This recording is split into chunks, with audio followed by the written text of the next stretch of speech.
on YouTube. Welcome to those who are joining on Facebook, right? If you have not yet done so, please go on over to Comma Audacity on YouTube as well as on Facebook for more videos on very interesting, very thought provoking, very serious, very funny topics. This morning, our topic is the divine feminine and the evil she devil. Are you a woman? Are you a divine feminine? Are you an evil she devil? Are you both? Are you neither? What are you? So we're looking at how women bless and curse each other. It's almost as if most women feel like they have to be at one extreme or the next. One extreme or the next. Can we find a balance?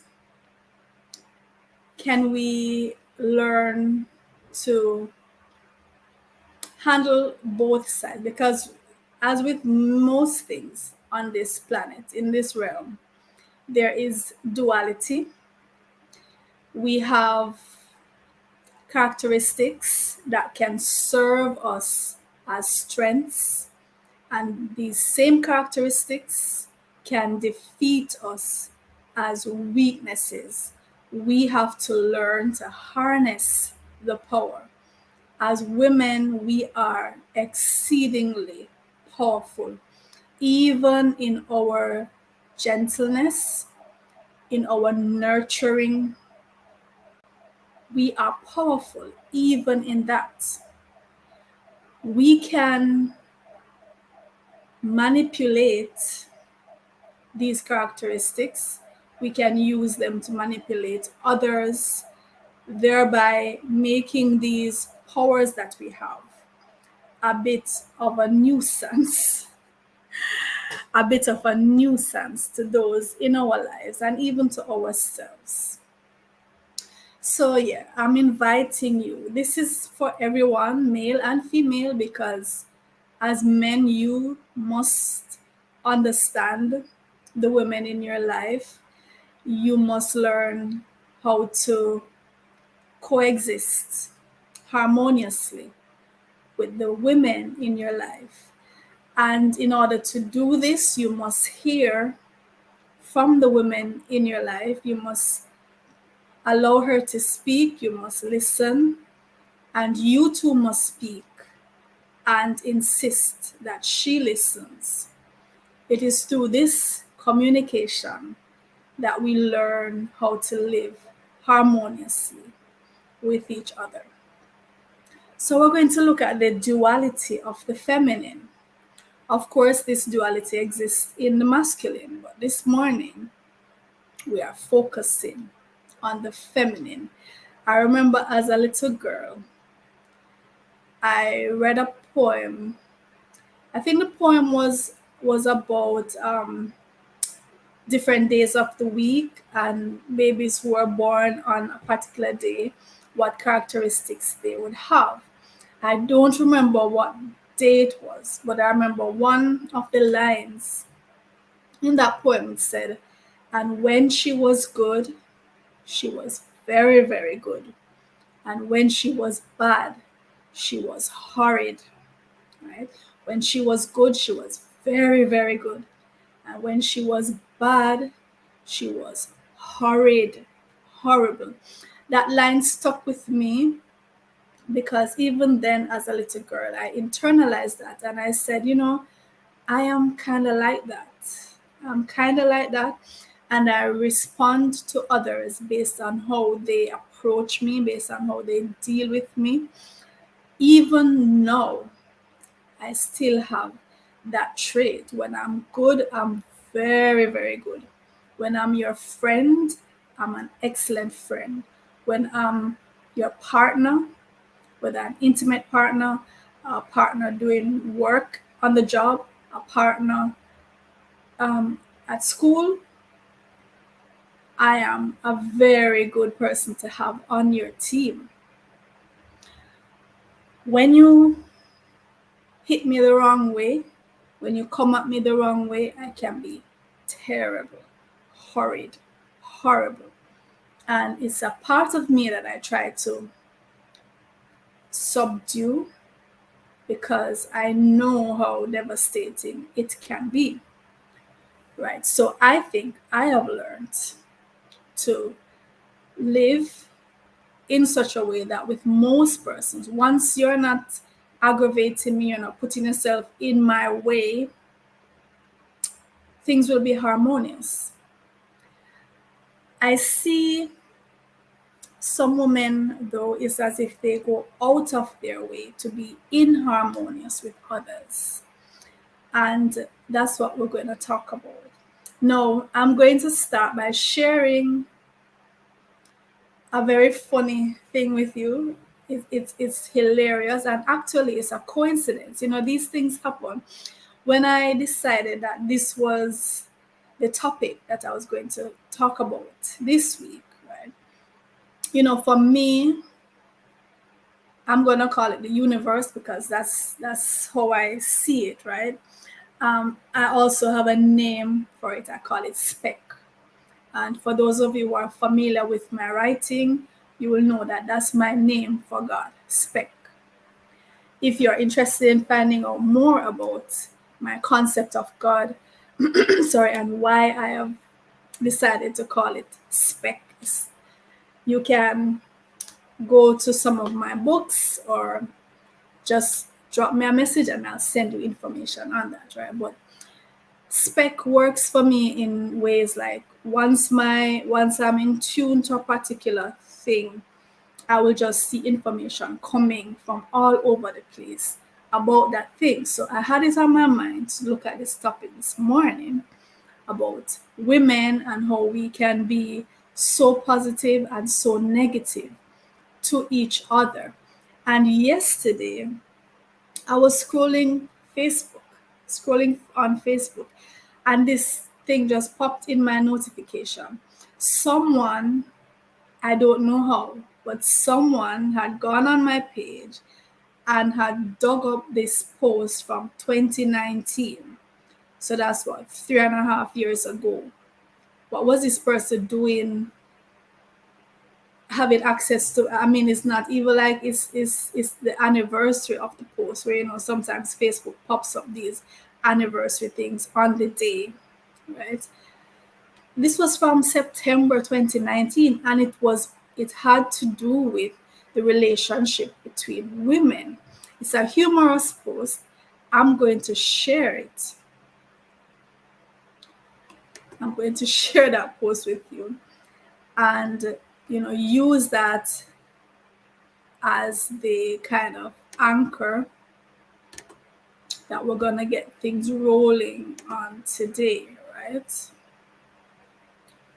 All right, so I believe, hold a minute. I need to adjust something first.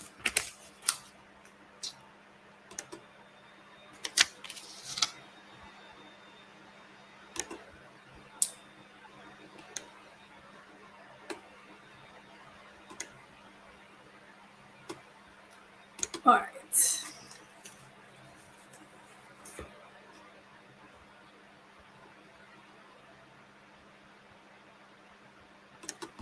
So let me share the screen. And you know, it's almost like magic. These things happen. Whenever I have my mind focused on something, spec delivers. So this fell right into my lap. And I'm starting with, so these are some of the responses from my friends on Facebook. They found it hilarious, right? They found it hilarious. And I'm like that. It's I'm a very serious person, but in certain on certain media, for example on Facebook, I am hilarious. And in the past, I used to write these epistles, these posts, that my friends would just find so funny. I used to be giving these out for free, dropping these gems for free. Now they have become prime material, premium material. All right, so here's a post. So um, this was from September 16, 2019. So it says, this morning I was reaching for the garbage bags to take them out for the truck, that's a rubbish truck, and I noticed that there were two lizards mating on one of the bags. My natural instinct was to show them respect and let them at it in peace. So the lizards are mating. I'm looking at watching these lizards mating, right? But I wasn't sure how long it would last, and I needed to take the bags out. I had a good look at the male, trying to determine how long the amorous act would go on for. He was well built, right? But sometimes that's just a front. And maybe he never drank his porridge this morning. I couldn't tell if he was a 1 minute man or one of those dudes who like to take it nice and slow, steady as we go. After a while, I made the decision to interrupt the coitus because I didn't want to miss the truck.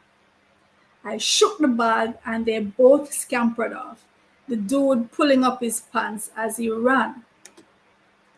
But then I thought, oh my God, what if she was just about to orgasm? That lizard must be cussing me out right now. Sis, I feel your pain. I know what it's like. I feel so bad. Sometimes it's sisters who give each other a hard time in this world. And that's the clincher. That's the clincher. Sometimes it's sisters who give each other a hard time in this world. That is the clincher. That's what we're talking about this morning. Sometimes it's the sisters who give each other a hard time. And just this morning again, went back on Facebook and I'm on several mom groups, right? So as soon as I went on Facebook, this popped up. I'm going to read for you another article where a sister was reaching out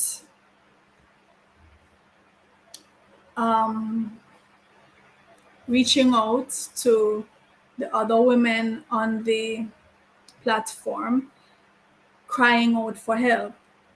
Of course, I'm not going to say what the name of the group or the name of the young lady who was reaching out, but she said, I called off my engagement.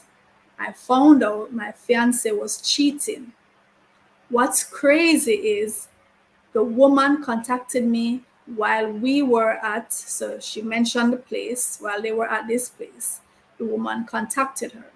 She told me everything she knew. She told me everything. She knew nothing about me.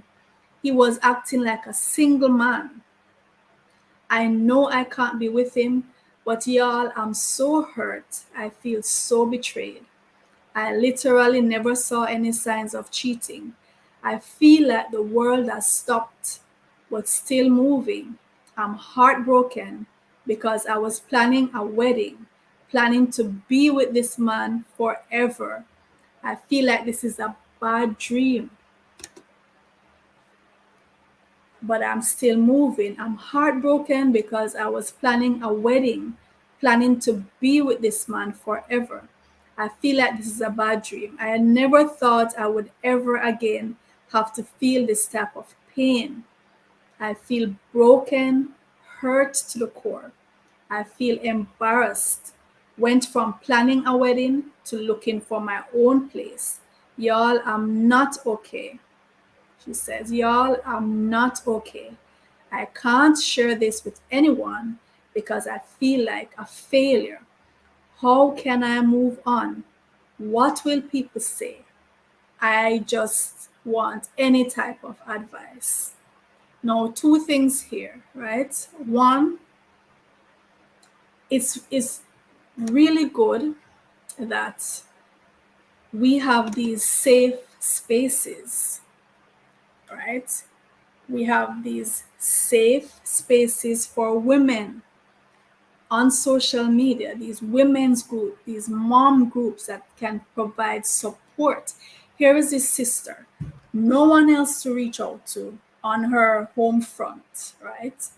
So embarrassed to even approach her relatives, her friends on the home front. But here she can find support and she can just lay it open and just be raw and vulnerable and say, hey, y'all, I'm not okay. I'm not good right now. Give me some advice. And of course, these sisters were pouring out advice, pouring out similar experiences, pouring out lessons learned. Another thing is the other woman, reached out to her and said, listen, we have a situation going here. I was not aware that this man was involved with you. I just found out. I'm letting you know. That's a way of supporting your sister. The thing is, though, that many women would not do that. As a matter of fact, many women go into these relationships knowing fully well that the man is involved, that he has a family, that he has a wife, that he has commitments, that he has someone who or someones who stand to lose a lot if this were to come to light. And these women still engage. As a matter of fact, some of them see it as a matter of pride, to be so engaged, thinking that, oh, I can steal your man, I can get your man, I can get his money, I have him, he comes to me for XYZ, you can't give it to him, I can give it to him. This is one of the main ways that sisters curse each other in terms of relationships, right? So yeah, I mean, I was making light of this thing. Yeah, I saw these lizards, they were mating, right? Yes, Kevin, very funny. They were mating, and I'm saying, I interrupted this. I feel so guilty for having interrupted the two lizards. But sometimes in reality, we interrupt the bond between our sisters and others. We interrupt that bond. We make we it's a sacrilegious thing that we do, and some of us take pride in it. We take pride in it. So it's something that we need to look, we need to check ourselves, and we need to check each other and start boosting each other too, because some of us, when we go to our friends and say, this is what I'm doing, we get boosted, right? We our friends say, yeah, you're the thing, you're the hot girl, you can do this, you can take her man, you can take his money, the money that should go to his wife and his family. The balance, how can we as women strike a balance with this power that we have? And yes, the men have their power in their own right, and this is something we can look at in another video. We're focusing now on the women, the power that we have. We talk about women's intuition. Women's intuition, it's real and it's powerful, right? I think every woman can relate. Things will come to you, just as I was telling you, these two things landed right in my lap in the nick of time for this video, right? These two things that I just shared with you out of the blue yesterday. This post from 3.5 years ago. No reason to come back into my life, right? And it landed in my lap. This post that I just shared landed in my lap this morning. As women, we can relate to that. We're very intuitive. We will know things, and we don't know how we know sometimes, but we just know that we know. We just know that we know. And some women go searching and hunting and investigating, and they become top notch private investigators. But some of us who rest in that, we don't even bother to go sniffing around, it just comes to us, right? That is a strength, but if you don't know how to read it, you don't know how to use it, it can become a weakness. That intuition can become paranoia. It can become being so on edge, you can't rest in that because you're always suspecting, you're always suspicious of people. You're always you start hearing voices. You start hearing voices. So you're overdoing it. So you can go from being an intuitive creature who is in tune with the universe and the messages that are coming in. You can go from that to being this paranoid, on edge creature, walking around like a junkie who is high and hearing the police siren every minute and thinking somebody's breaking in every minute and somebody's coming to get this, and you're always on edge. You accuse people of things that there is not even a reasonable doubt. You make accusations with nothing to go on. You can't rest, right? You can go from, so we're looking at the extremes where women feel like it's either one extreme or the next. You go from the extreme of women's liberation, or I should say, you go from the extreme of having been subdued as women for so long, no voice, no vote, no chance, no opportunity. Go from that to the extreme where the women's lib has taken some women to the point where they feel they no longer need a man. You don't need the masculine at all. You can do it all. You're the superwoman, right? The strong black woman, and you can take it all on. That leads you into alienating your brothers, your men. That leads you into taking on more responsibility and more problems than any human being should. It leads you to cutting off your support systems, feeling that you can do this all by yourself. And you cannot. It drives you crazy. It drives you into an early grave. We have to strike that balance. You can be liberated and still need people. You can be educated and still need your man for support. You can be independent and still need your man for support. Right? We go from, so another of our strengths is this nurturing power that we have, right? And I believe that women, the feminine, is a civilizing factor of this planet. I really do believe that. The feminine, the nurturing, the gentle, the managerial power that we have, that is the civilizing factor on this planet.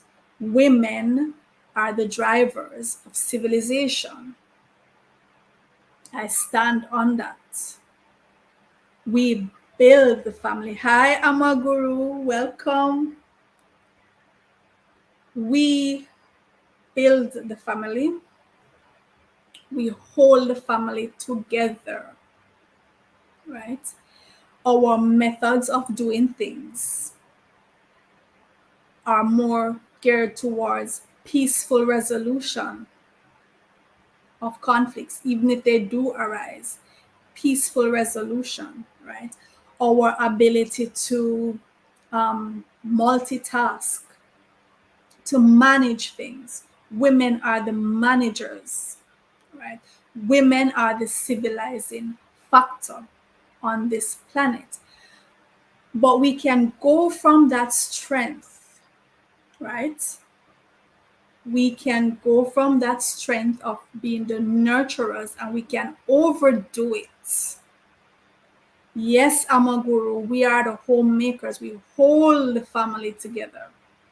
When the grandma dies, when the matriarch dies, every family can tell you the void that is felt.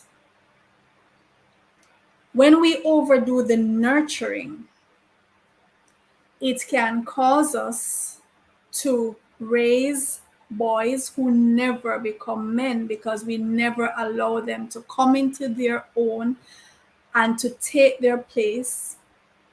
It also turns us into enablers of other women's grown ass boys who we take on and try to build, try to raise, calling them our partners without understanding that these are just some grown ass boys which we are stifling because we have this nurturing thing and we allow it to get out of hand.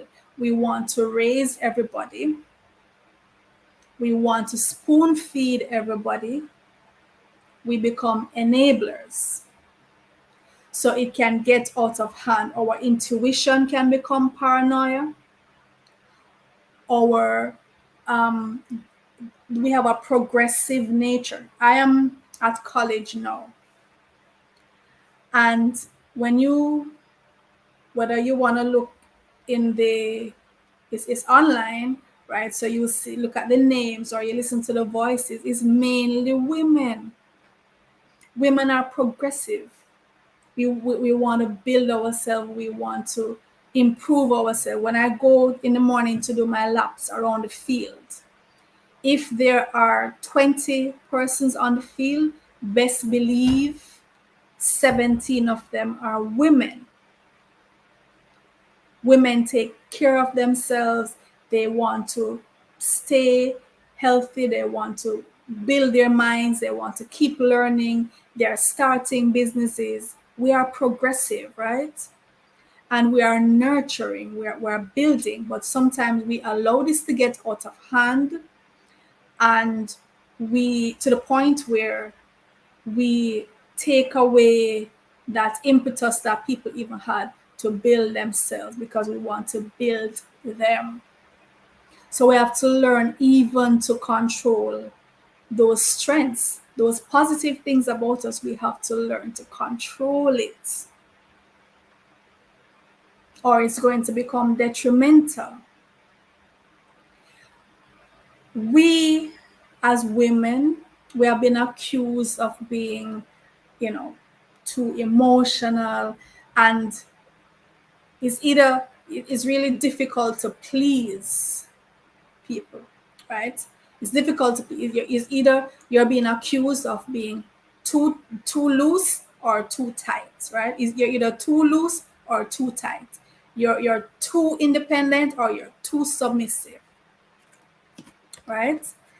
And for years, for decades, for centuries, we have tried to please others, right?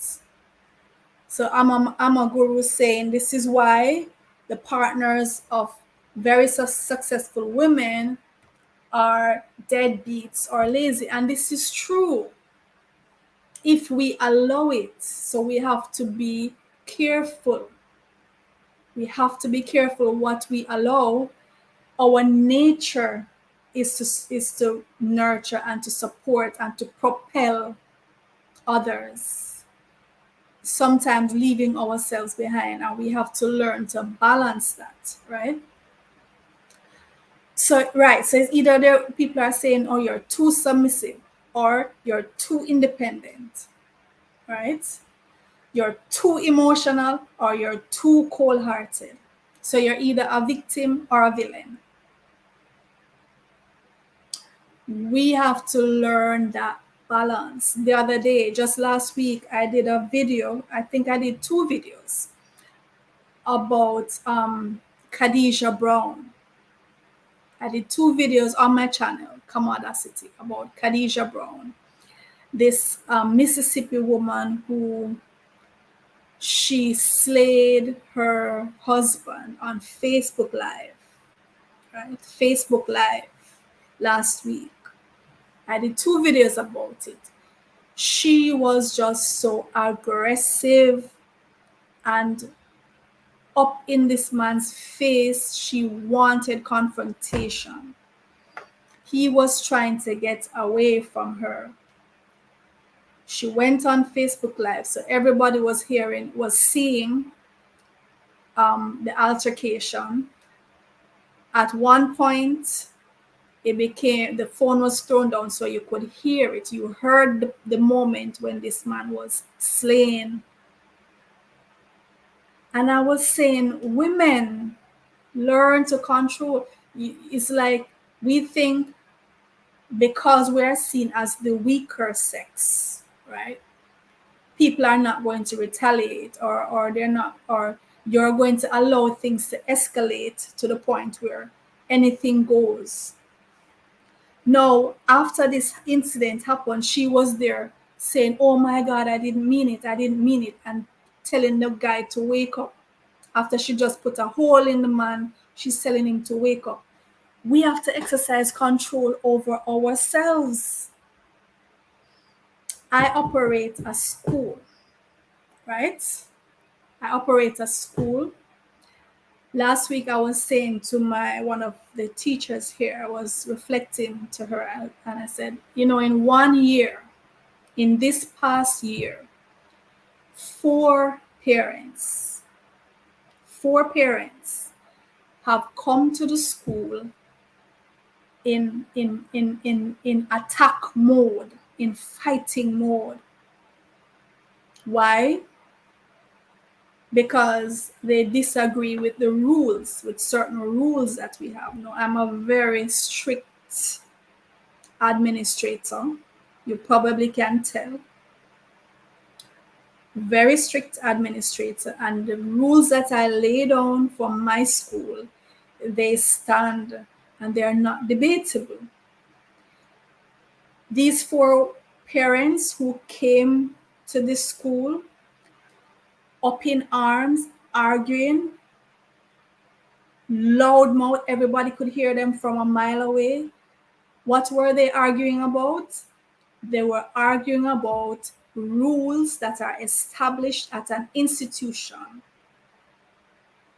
that will not change, but because they feel that they should have a right to change those rules, right? So they come up in arms. 4 of them were women. Of the 4 parents, they were all women. Women just feel like they can be chaotic, and they can cause mayhem, and then everything will go back to normal because they're women, they're emotional, it's expected. No,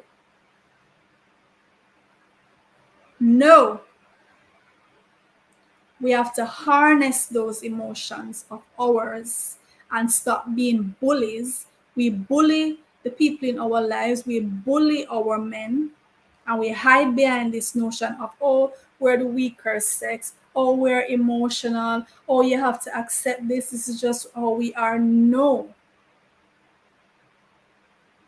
ma'am, none of those kids is still at my school today.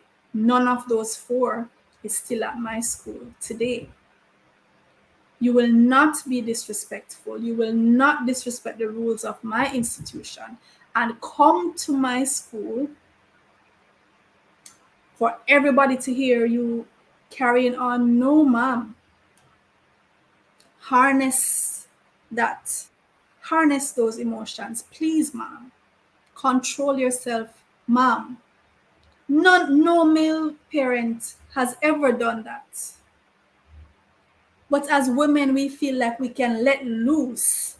We can just say what we want. You know how many marriages, relationships have been wrecked because of the mouth of a woman. That's her power. I've heard men say to me, women have said things to me, and years after it still hurts. It's like you knock the wind out. You can knock the wind out of a man. You can knock the wind out of, and I know that our mouth, our mouth, very powerful thing that we have as women, and some of us abuse it. We abuse it. We don't know how to harness it. We don't know how to make it serve us and serve the ones we love. We just go around like just recklessly. We say things without thinking of the consequences because we want to fall back on that notion that, oh, we're women, we're so emotional, we can't control ourselves. I like this. I like the idea of the sisterhood, and like I said, on social media, as I read to you earlier, the post that I took that's from a mom's group, right? And I am on several mom groups. We can provide that sisterhood. It's a strength. We can provide those safe spaces for other women to be. But sometimes it's women themselves who are the worst enemy of other women. I've been on mom groups before, right? Where someone thought this was a safe place. She came on, she made a post, she made herself vulnerable. She just laid it all out, just as the lady who I read the post this morning where she was talking about she had to call off her wedding because she found out that her husband was cheating. The other woman reached out to her. She was making herself vulnerable among her sisters, and she was saying, hey guys, I am not okay. I'm not okay right now. I need support. I need help. And the majority of women were supporting it. But I have been on mom groups where a mom did this. She spoke about a situation she was in. And you know what happened? Someone in the group who knew her personally went and told her husband. As a matter of fact, she showed the post to the woman's husband. And there was a lot of backlash. The husband went back to her.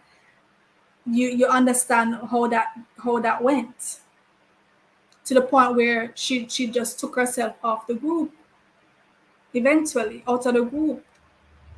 Now imagine your sisters are here in this safe space, moms only, and she's venting because sometimes you can't even go to your relatives for support or your friends on the home front, right? You want you come to a place where there's a certain amount of anonymity, certain amount of just the distance, the physical distance is there. Yeah, so you want this place to vent. And sometimes you don't even intend to make any permanent changes. Really, you just want a moment to be vulnerable and to vent and to get support. And you, as another woman, you're going to screenshot that post and take it to her husband. That's treason. That's high treason, right? As women, we already don't have a lot of support in the society. As I say, everything we do is chastised.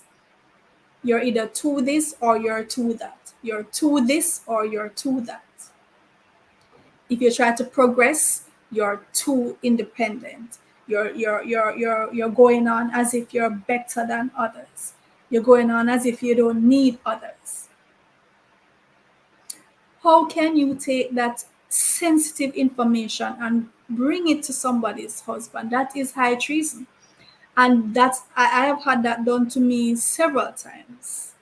I have confided sensitive information in other women and they have betrayed me. That has happened to me at least 3 major times. I can think of 3 very crucial times that they stand out in my mind, where I have gone to other women and confided things and they took it back to who?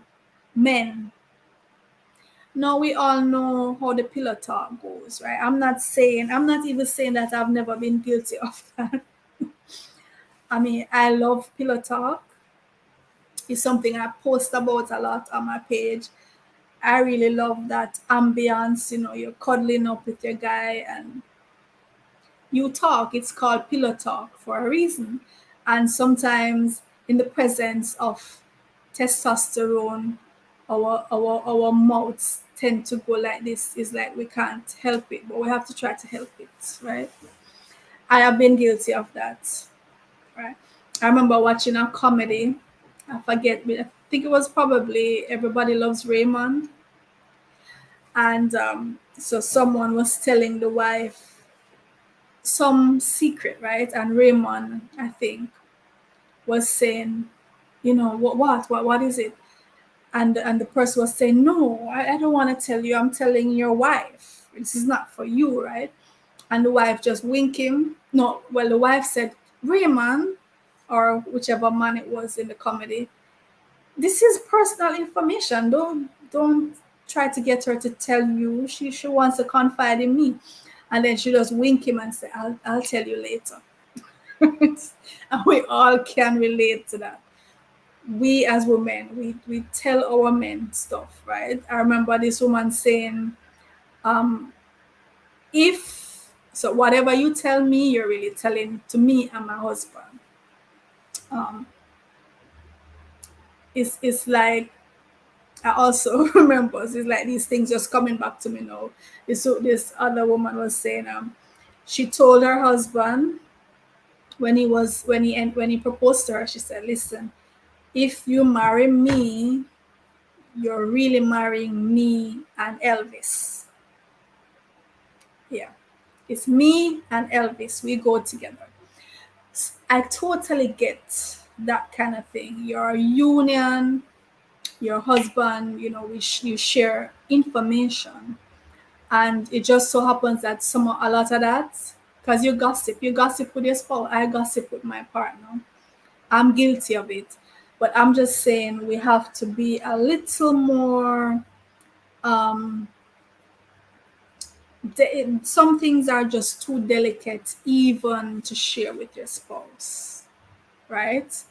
We have to exercise that finesse in discerning what is too delicate. I'm probably exposing my sister too much, even if he doesn't know her, even if he doesn't care, and most men honestly don't care. The gossip that you bring into them, the pillow talk, a lot of them, they're not even listening, much more to go bring it back to anybody.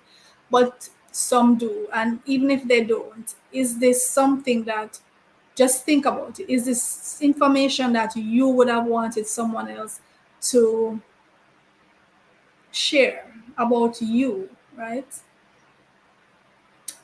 As I said, I've been through that and it wasn't a good feeling knowing that I confided. Like I said, I can think of 3 particular instances where I confided very delicate information. And if you know me, then you would know how much this cut, because I hardly talk, right? Most of my talking is done inside my head. Even when I'm teaching, I don't talk a lot. I often wonder, how did I end up in a profession where I have to be talking every day of my life, and I have to be interacting with students and interacting with parents? How did I end up on social media doing all this talking, and I'm an introvert? I don't like to talk. It's weird, right?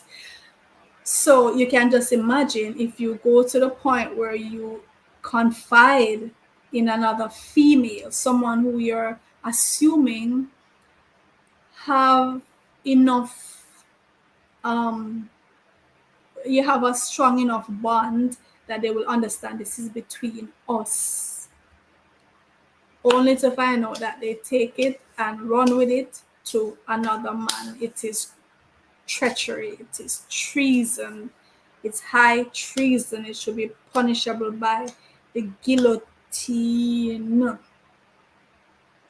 I like the idea of the sisterhood. And you know what I also like, that we're owning. In recent years, I've seen more and more of us owning this idea of being witches. We're witches. What that means to me is that you're understanding the power you have. It's almost a supernatural power. The divine feminine is a supernatural power. I love that idea. No, we don't have to meet in the forest clearing at midnight. No, we don't have to gather around a cauldron mixing our witch's brew, right? We're not going around flying on broomsticks, but we are the entities that usher life between the realms. We are the channel through which life travels between dimensions. And I think that puts us at a really sacred spot. We have access to divinity, I really do believe. We have access to divinity as women. We have to understand, though, how to harness that divine feminine power and not let it become a devilish power. Not let it get out of hand and ruin us in the process, right? And we have to understand the strength, the power that can come from the sisterhood, that community of likewise divine feminine, supporting, nurturing each other, um, being there to help in the raising of the children. The village, it takes a village, it really does. And some of the struggles that we have as women, a lot of it can be um, diminished by just interchanging roles, helping each other, um, group sharing in terms of babysitting, allowing this mom to go and have a night out, right? Something as simple as that can take off a lot of the pressure, because sometimes you're on these mom groups and you might see a woman comes on and she say, you know what, I regret having my kids. And I've seen a lot of that lately. I've seen women come on and say, no, I regret having my kids. If I could do it all over again, I don't think I would have had kids.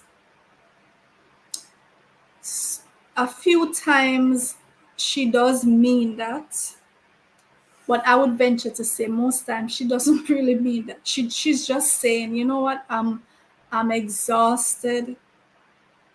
I've had it up to here. I just need a break. That's really what she's saying. She does not regret her kids, right? She loves her kids.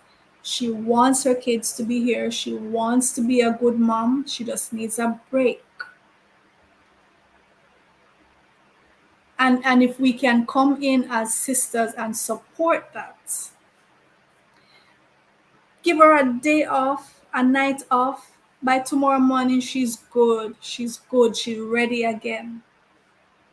But if she never gets that break and it keeps piling up and piling up and piling up and piling up, a lot of women get to the edge and they just, some of them don't make it.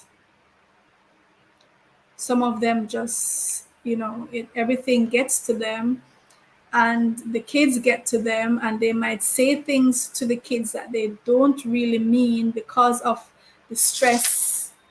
Right?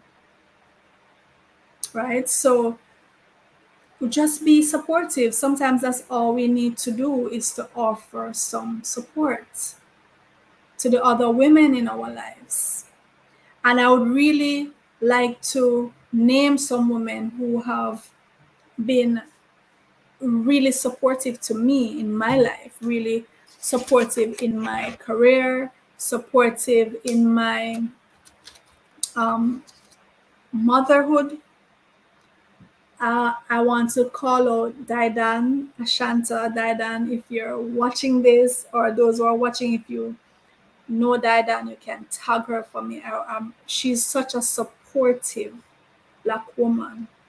When I just started out, I think Daidan was the person who introduced me to self-publishing on the internet, right? And she gave me all the information she had. She pointed me in the direction. I've been so lucky to know other really supportive female writers, Claudette Beckford Brady, Charlene Gustard, Mandisa. Oh, Mandisa is she's such a supportive friend. Mandisa Parnell and Marsha Malcolm, all these women encouraging, supporting, sharing information, right? So we do exist, and we can bring that strength to each other. There are women who tear each other down. There are women who don't like to see other women progressing. There are women who don't like to see other women in healthy, stable, prosperous relationships. There are women who do not like to see other women in healthy, stable, prosperous relationships, and they will go out of their way to prove that they can wreck it. And having wrecked it, they feel no remorse. They will do it all over again. They take pleasure and pride in wrecking what another woman has built. It's really sad. It is really, really sad. But let us each pledge. I'm talking to the sisters today. The brothers, like I said, you too have your strengths, you have your weaknesses, you have your demons, you have your strong Black man spirit in you, you have your demons in you that you allow to take control of you. We can have an entirely different conversation for the brothers. We can, and we probably should. Today, though, I'm talking to my sisters, and I'm saying we have a power. There are certain things that are innate to us as feminine creatures that give us power. However, if we don't know how to harness those things, if we don't know how to tap into those things, they can work against us. They can work against the entire society eventually. Try to set some time for yourself. We talk about self care, and some of us don't realize how very important it is. Set aside some time for yourself. Try to understand, try to ask whatever source you think of as your creator, your guide, whatever source that is, whatever name you call that. Try to find out from that source, what is my purpose here? After you have decided on that purpose, be steadfast in it. Don't allow anyone to sway you from that. The main tenet of my life, the main principle that I live on, and even though it comes from a religious text, from several religious texts, I am not a religious person. My main principle of life is do unto others as you would have them do unto you. Hurt no one unless it is in self defense. Women, try not to hurt anyone unless it is preserving your life and the life of those who you love, the life of those whom you have been charged with being the custodian of. Do unto others as you would have them do unto you. Let us live like that. In living like that, you will naturally harness your powers and not use your powers for bad. Harness your powers and use them for good, for your good, for the good of those in your circle, for the good of those in your village, for the good of those on the planet. I end with that. Thank you so much for being my companion this morning. Next week, we'll be back with another serious and funny and thought provoking topic. Until then, this is Kamal. Take care of yourself.